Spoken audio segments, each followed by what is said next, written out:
le principal modérateur de la journée, le conservateur en chef des bibliothèques, Jean-François Dubos, qui va nous rejoindre dans quelques instants. Je ne sais plus où est-ce qu'il est passé. Je l'ai vu, il est de l'autre côté. Voilà, il est caché juste derrière.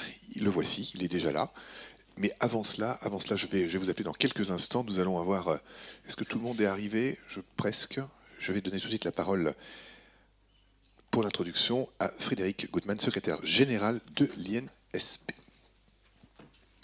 Merci beaucoup.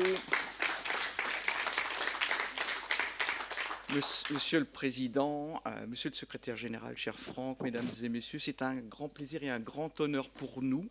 Je parle au nom de Madame Marie-Vonne Lebrignonen, directrice de l'Institut national du service public, qui est en déplacement à Athènes chez nos collègues et homologues de l'école d'administration grecque, de vous accueillir. Alors, ce n'est pas à Franck que j'apprendrai que cette session de votre association a suivi non pas un long fleuve tranquille, mais un parcours tumultueux en raison des épisodes sanitaires que vous avez connus, puisque c'est la troisième date, en fin de compte, qui a enfin pu être trouvée et concrétisée après un confinement, un retour d'épidémie à la fin de l'année dernière. Je suis vraiment très très heureux de pouvoir vous accueillir aujourd'hui.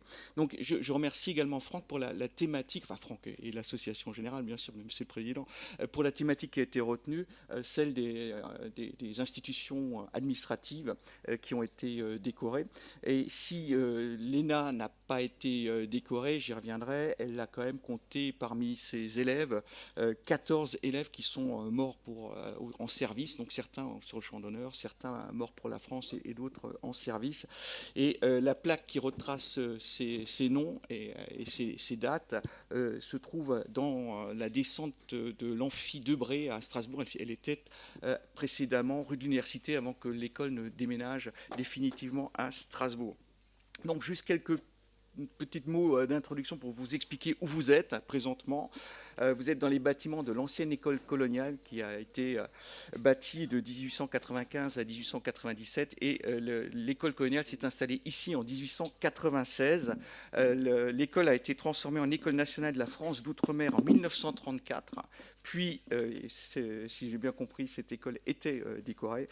Puis en institut des hautes études d'outre-mer en 1959, en institut international d'administration publique en 1966 et cet institut a été fusionné avec l'école nationale d'administration en 2002, donc c'est devenu l'antenne parisienne de l'ENA en 2002 avant de devenir l'antenne parisienne de l'Institut national du service public en 2022. Donc vous voyez une longue histoire d'administration publique au service de la France, au service de la nation. Et donc parmi ces nombreux élèves qui ont été formés à l'ENA, vous parlerez de l'École nationale de la France Outre-mer dans le cadre de vos débats. Je citerai donc ces 14 élèves et les 3 que j'ai pu retrouver, identifier, qui sont morts durant la guerre d'Algérie.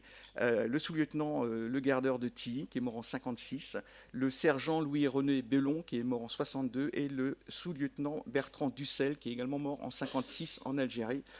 Puisque je rappelle qu'à l'époque, les lauréats du concours de l'ENA devaient, avant d'entrer à l'école, avoir accompli leur service national, service militaire à l'époque, et que nombre d'entre eux servaient en tant que sous-lieutenant dans le cadre des écoles d'officiers de réserve.